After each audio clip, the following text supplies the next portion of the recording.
Arlene Holt Baker is on the line with us, the Executive Vice President of the AFL-CIO, AFL-CIO.org, of course.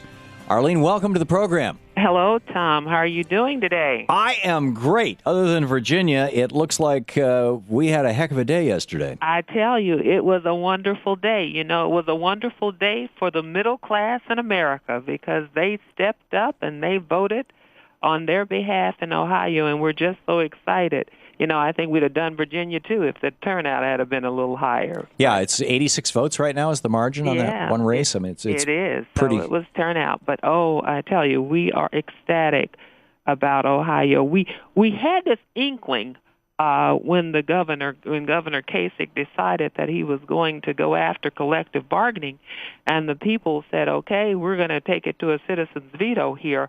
And if you remember, they only needed 230,000 signatures to get it on the ballot, and they ended up turning in 1.3 billion. Right. That should have been a sign. Yeah, it was. But I tell you, I've seen activism, but the people in Ohio, they got it. And I think around the country, it's not just about Ohio, but it's saying that in 2010, people elected these folk, and even though it was a number of Republican governors like Kasich and their legislators, they elected them because the economy was so bad. They were looking for people that were going to find a solution so that they could put the citizens back to work. But instead, they overreached and decided to go after workers and take away their ability to bargain collectively, and it has backfired.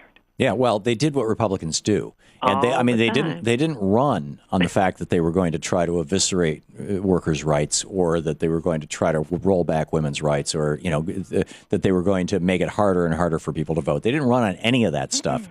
But that's what they did. And what Republicans have always done. I mean, Harry Truman was right.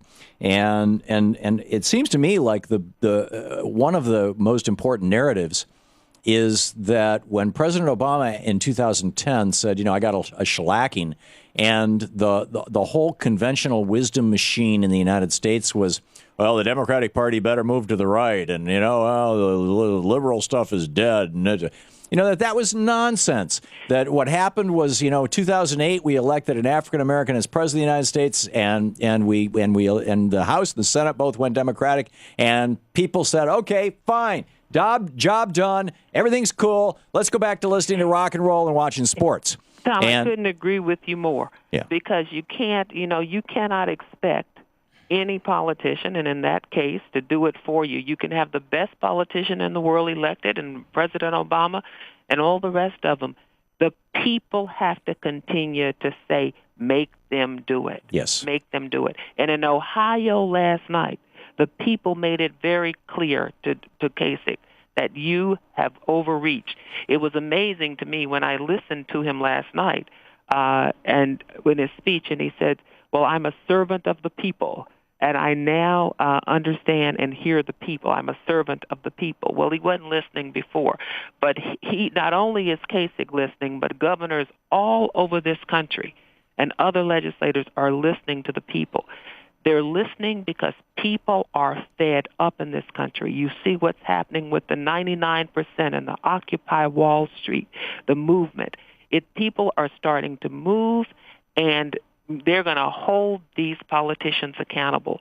I know we're going to hold them accountable at the AFL-CIO continuously. We're going to have a program making sure that they are doing what they should do on behalf of the American people. It's a lot of desperation out here. People need jobs. They're losing their homes. But instead, these folk are trying to attack. But we understand why that is, too.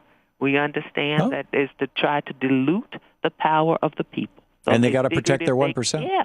So if they could dilute the power of organized labor, meaning organized workers who tend to vote and be participants in the process, that would help.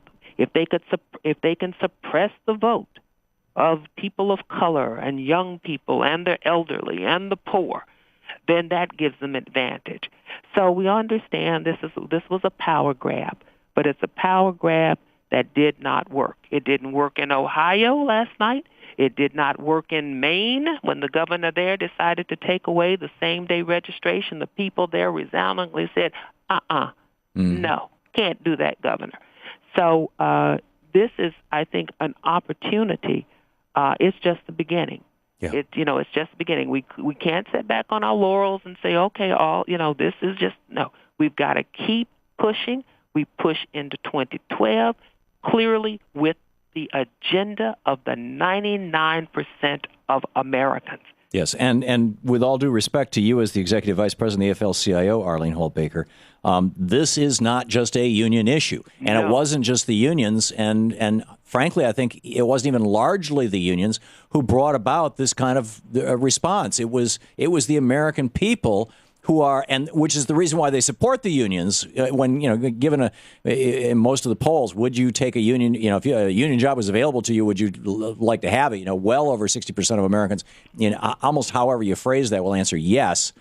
Even though we have all these right to work for less states now as a result of Taft-Hartley, and 30 years of the war on labor by Ronald Reagan, but that the unions and the union support and the unions being out in front of many of these issues, I would submit to you, is a symptom of the direction that Americans want to go, rather than the lead of the direction that Americans want to go. If I may be so bold as to assert that. Listen, I concur wholeheartedly, and let me make it very clear that there would not have been a victory in Ohio if it had been dependent only on organized labor and our members. It was overwhelmingly the citizens of Ohio. The polling that we have from the Exing polling, which is just amazing, yes, 73% of public employees voted no. Union employees and union members rejected it. 86% voted no. But guess what? The independents, 57% of independents in Ohio voted no. And 36% of conservative, self-identified conservative voters voted. 36% of them voted no. So this was not just union. This was working people, the employed, the unemployed. This was a vote of the middle class. Yes. And what we're seeing, I think, is a revolt of the middle class that has been the victim of 30 years of Reaganomics, an unrelenting, steady attack on the middle class, and the funding of the machine behind it by the Koch brothers and others with things like Cato Institute and Heritage Foundation and all these other right-wing think tanks and right-wing talk radio. In the minute we have left, Arlene Holt Baker, what suggestions do you have for our listeners and viewers about how they can get involved?